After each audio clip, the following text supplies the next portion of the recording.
The ABC Islands are independent, but are part of the Dutch Kingdom. Although there is nothing or very few things to see on these islands, we have nevertheless produced a video.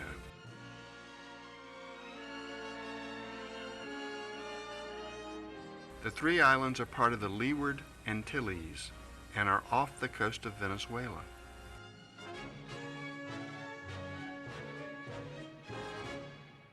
Let us start with Aruba. The slogan of Aruba, visible on its car plates, is "One Happy Island." Aruba is the smallest of the ABC Islands, with a length of maximum 30 kilometers and a width of maximum 9 kilometers. The capital is Oranjestad and has the reputation of a shopping paradise for tourists.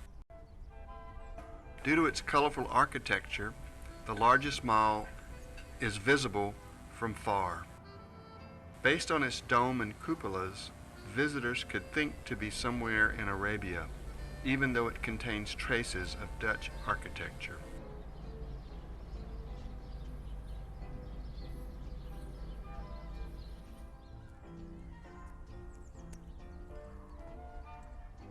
Like on almost any island in the Caribbean, Little Switzerland is also represented with a large selection of rather expensive Swiss watches, the prices of which, tax-free, are about 30 to 35% below U.S. prices and are being purchased mainly by Americans.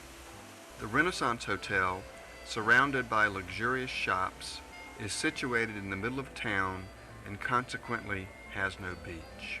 The hotel, however, owns a small island off the coast, and its guests are being ferried with a motorboat to its sandy beach. The motorboat collects the guests in the middle of the hotel lobby and then maneuvers through the narrow exit and underneath a road into the open sea.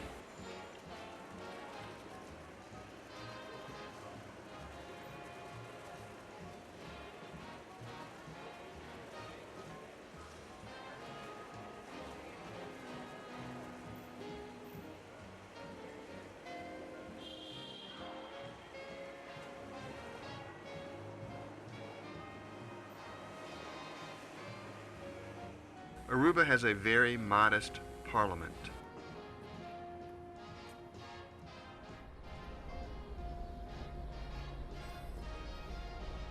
We discover a small shopping street, however, it's just about empty. Back in the center, we marvel once more at the colorful houses and are asking ourselves if these were perhaps built as a tourist attraction.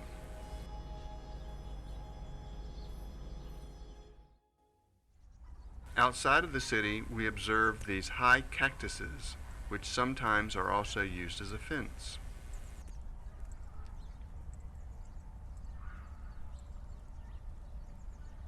We ask ourselves how these rocks got here, the island being predominantly flat and in part a desert.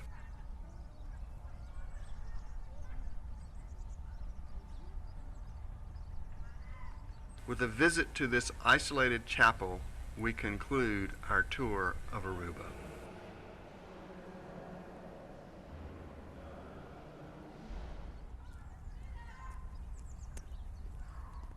Our ship is on course for Bonaire. This island is about 80 miles east of Aruba and about 50 miles off the coast of Venezuela. The name of the capital is Kralanic, which means coral reef.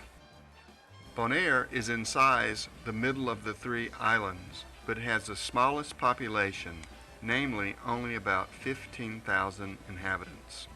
Until we arrive, we enjoy the amenities of our ship.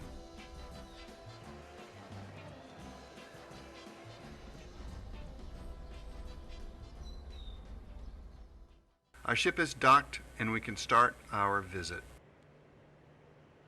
The slogan of the island is shown on the car plates, namely, Divers Paradise.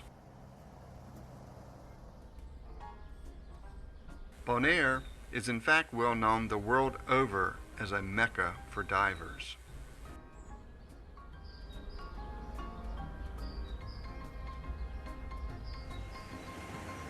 Here are also a number of buildings and houses built in the Dutch style, but their colorful facades remind us that we are here in the tropics. The city leaves us with a very modest impression, and luxury is difficult to find. An exhibition of large paintings confirms the trend towards flashy colors. Life here seems to be unhurried, similar to the slow journey of this sailing yacht.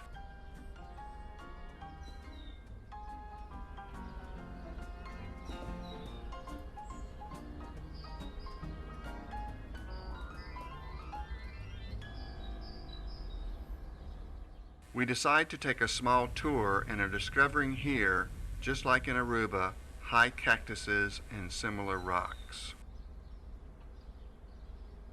There are only 4 breeding areas for flamingos in the world, and one is here.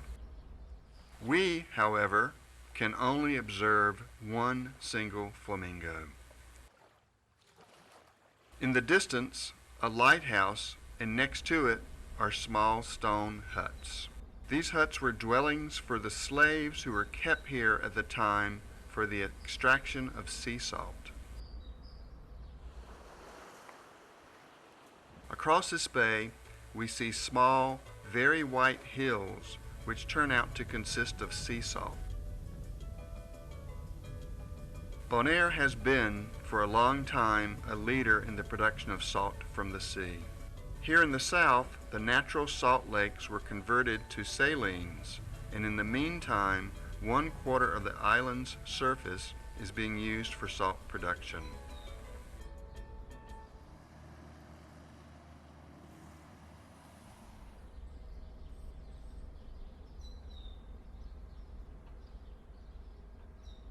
We encounter a number of cairns, stacks of stones which are very popular in South America and which primarily serve religious purposes.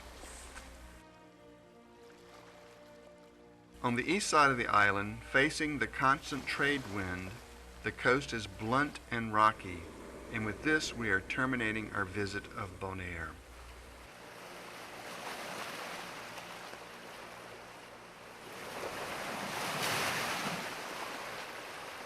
We have reached Curaçao. Our ship is tied up and has set the flag of the island. Next to it flies the Dutch flag. Here the slogan on the car plates reads as Bon Venue, which translates into welcome. Willemstad is the capital of Curaçao and consists of 4 districts with a lot of historical buildings of Dutch colonial architecture, and which are almost all on UNESCO's World Heritage List.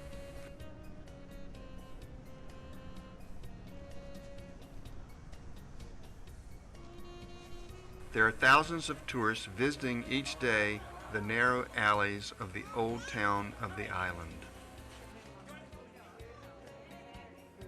The fruit market is also a tourist attraction. It complements the numerous colorful houses with a wonderful palette of tropical colors. The fruits and vegetables on sale here come mainly from Venezuela, the coast of which is only 60 kilometers from here. Some tourists are cruising around.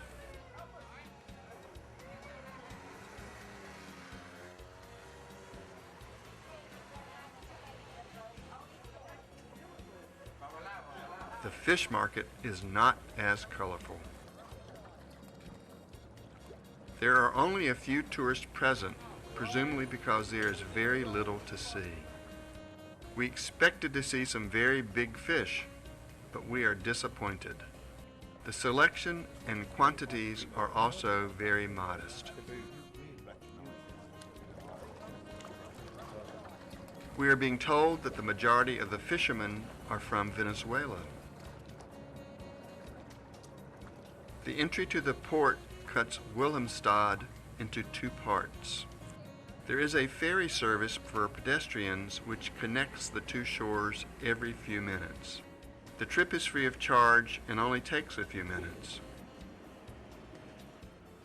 The most important economies of Curaçao are tourism, the oil refinery, and financial services. The majority of the population lives in the capital.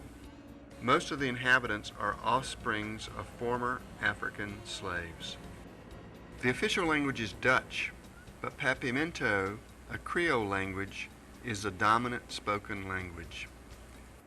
It contains Dutch, Spanish, Portuguese, and English elements.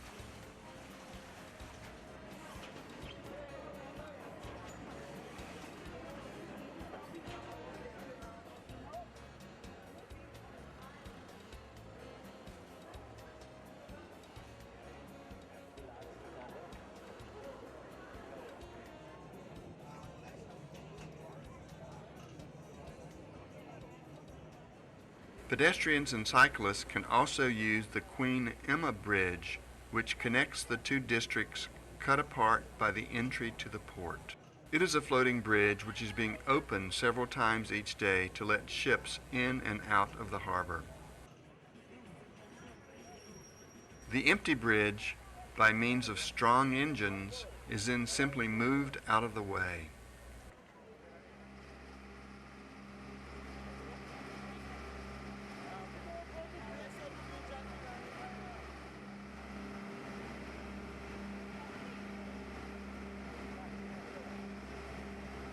This tanker has patiently waited for this and now approaches the entry to the port.